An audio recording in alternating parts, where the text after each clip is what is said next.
Bismillahirrahmanirrahim. Assalamu alaikum student. How are you? I hope you are fine. Today we're going to start another important lecture which is related to the electroplating.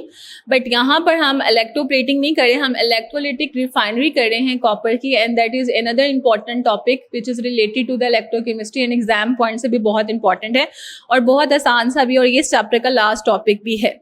The impure copper start करते हैं इस lecture को. Electrolytic refinery of the copper. अब हमने क्या करना है, electrolytic की जब भी हम बात करते हैं तो वी हैव अ इलेक्ट्रोकेमिकल जो है वो हमारे पास क्या होता है, सिस्टम होता है. इलेक्ट्रोकेमिकल का जो है वो क्या होगा, सिस्टम होगा, जिसके अंदर हमारे पास दो इलेक्ट्रोड जो होंगे वो डिप्ड होंगे in the electrolytic solution, in the electrolyte solution and connected to the battery. अब इलेक्ट्रोलिटिक सोल्यूशन, हम इलेक्ट्रोलाइट्स का सोल्यूशन जो है वो हमारे पास स्ट्रॉन्ग टाइप का होना चाहिए, मतलब स्ट्रॉन्ग टाइप ऑफ इलेक्ट्रोलाइट्स का हम इस्तेमाल करेंगे. अब डिपेंड करता है एनोड और कैथोड के जो इलेक्ट्रोड्स हैं वो किस तरह से हमारे पास बने हुए होंगे. तो मेथड को डिस्कस करते हैं. सबसे पहले हमारे पास इलेक्ट्रोलिटिक रिफाइनरी ऑफ कॉपर में फर्स्ट पॉइंट आपके पास है द इनप्योर कॉपर. अब हमारे पास यहाँ पे क्या है, जो इनप्योर, अब इनप्योर का मतलब आप सबको पता होगा कि हमारे पास इनप्योर कॉपर जो है इज रिफाइंड, हम उसको साफ करेंगे, शफाफ करेंगे by the electrolytic method in the electrolytic tank. अब इलेक्ट्रोलिटिक मेथड है और हमारे पास क्या है, इलेक्ट्रोलिटिक टैंक है. अच्छा, अब उसके बाद method of the copper refining में सबसे पहले क्या है हमारे पास, जो हमारे पास इनप्योर कॉपर है वो एक्ट कर रही है एनोड के तौर पे, जो शफाफ नहीं है, जो कि यहाँ पे मैंने लिखा भी हुआ है कि ये जो आपको कर्व फॉर्म में नजर आ रही है ब्लैक कलर की, ये क्या होगी, इनप्योर जो है वो कॉपर की रॉड होगी. And second point is that कि हमारे पास जो प्योर कॉपर होगा वो एक्ट करेगा कैथोड के तौर पे. अब ये जो आपको रेड कलर का नजर आ रहा है ये प्योर कॉपर है, ये आफ्टर द रिएक्शन इसके ऊपर डिपॉजिटिंग होगी, जब रिएक्शन प्रोसीड करेगा तब डिपॉजिटिंग होगी, लेकिन ये एक्ट कर रहा है as a cathode. Cathode are the negative in nature and anode are the positive in nature in the electrolytic cell. We discussed in a previous lecture many time. उसके बाद हमारे पास क्या है, the copper sulfate solution in the water is used as electrolyte. अब ये जो हमारे पास pure copper rod और ये जो हमारे पास impure copper rod और ये जो pure copper rod है, that are the dipped in the electrolyte solution, और इसको हमने dip किया गया है electrolyte solution के अंदर. और जो किस चीज का बना हुआ है, क्योंकि हम कॉपर की रिफाइनरी कर रहे हैं तो हमारे पास जो सोल्यूशन होगा वो भी किसका होगा, कॉपर सल्फेट का ही सोल्यूशन होगा. उसके बाद अगला पॉइंट हमारे पास है कि हमने अब ये देखना है कि इनप्योर कॉपर के ऊपर कौन सा रिएक्शन होगा और प्योर कॉपर के ऊपर कौन सा रिएक्शन होगा. अब जब हम रिएक्शन ऑफ इलेक्ट्रोड्स की बात करते हैं तो सबसे पहले हमारे पास आ जाते हैं anode which are the positive in nature. तो सबसे पहले क्या होगा, oxidation take place at the anode. Anode के ऊपर जो है वो क्या होगा, ऑक्सीडेशन होगा. And how the oxidation take place at the anode, अब उसके रीजन क्या है, जो कॉपर के एटम्स होंगे वो क्या करेंगे, from the impure copper lose electron.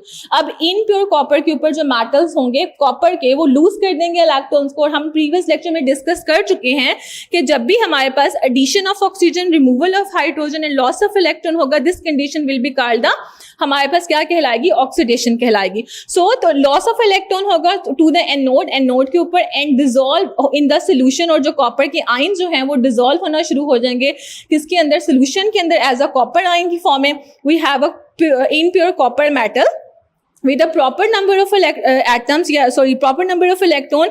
अब यहाँ पे क्या करिए, ये कॉपर जो है वो दो इलेक्ट्रॉन्स को लूज करिए. जैसे दो इलेक्ट्रॉन्स को लूज करेगी उसके ऊपर कौन सा चार्ज आ जाएगा, पॉजिटिव चार्ज आ जाएगा, और ये हमारे पास आयन बन गया. और यही आयन जो है वो क्या हो गया है, डिसॉल्व हो गया है किसके अंदर, सोल्यूशन के अंदर. Loss of electron and oxidation take place at the anode. And second step में हमारे पास क्या होगा, सेकेंड स्टेप में ये होगा कि रिडक्शन होगी. रिडक्शन किसके ऊपर होगी, रिडक्शन बेसिकली हमारे पास होगी कैथोड के ऊपर. And cathode is act as a negative here. तो यहाँ पे अब गेनिंग ऑफ इलेक्ट्रॉन होगी. तो गेनिंग ऑफ इलेक्ट्रॉन जो है वो हमारे पास जब होगी तो इसमें हमारे पास क्या कहलाएगा कि भाई यहाँ पे कैथोड की जो है वो कैथोड के ऊपर जो है वो रिडक्शन हो रही है. The reduction take place at the cathode, the copper ion. अब वो जो आयन डिसॉल्व हो चुके हैं सोल्यूशन के अंदर, the copper ion present in the solution जो है वो क्या करेंगे, attracted by two the cathode. Cathode की तरफ अट्रैक्ट होंगे क्योंकि वो पॉजिटिव इन नेचर है और cathode negative in nature. That reason they attract to each other and they gain the electrons, और इलेक्ट्रॉन्स को गेन कर लेंगे फ्रॉम द कैथोड. कैथोड से now we have a dissolve copper ions, और ये क्या करेंगे, दो इलेक्ट्रॉन्स को गेन करेंगे और गेन करके दोबारा क्या बन जाएंगे, मेटल्स, कॉपर मेटल बन जाएगा. And these copper metals are deposit on the this electrode, या इसके ऊपर कॉपर के ऊपर जो है वो डिपॉजिट होना शुरू हो जाएंगे. और यहाँ पे मैंने मेंशन भी किया हुआ है कि ये जो रेड कलर के साथ जो आपको बबल्स नजर आ रही हैं, यहाँ पर जैसे ही कॉपर की और जब भी हम जैसे ही इलेक्ट्रिक करंट प्रोवाइड करेंगे, ठीक है, तो यहाँ पर क्या होगा, जो हमारे पास इनप्योर कॉपर रोड होगा वो डिसॉल्व होना शुरू हो जाएगा और वो आयंस जो है, इलेक्ट्रॉन जो है वो मूव करके यहाँ पर आ जाएंगे और यहाँ पर डिपॉजिटिंग होना शुरू हो जाएगी। तो इस तरह से जो है यहाँ पर स्ट्रिप जो है वो कम होती चली जाएगी और यहाँ पे सारा मटेरियल जो है वो क्या होता चला जाएगा, डिपॉजिटिंग होता जाएगा। और इस साइड पे सारी प्योर कॉपर जो आपके पास आ जाएगी, या हम उसको कह सकते हैं कि रिफाइंड कॉपर जो है वो आपके पास आ जाएगी और ये हमारे पास impure copper of the rod है। आई होप आपने इसको समझा होगा। इंशाल्लाह एक्सरसाइज इसकी करेंगे इसके बाद, और उसके बाद हम नेक्स्ट चैप्टर भी स्टार्ट करेंगे। तब तक अपना बहुत सारा ख्याल रखिएगा। अल्लाह हाफिज।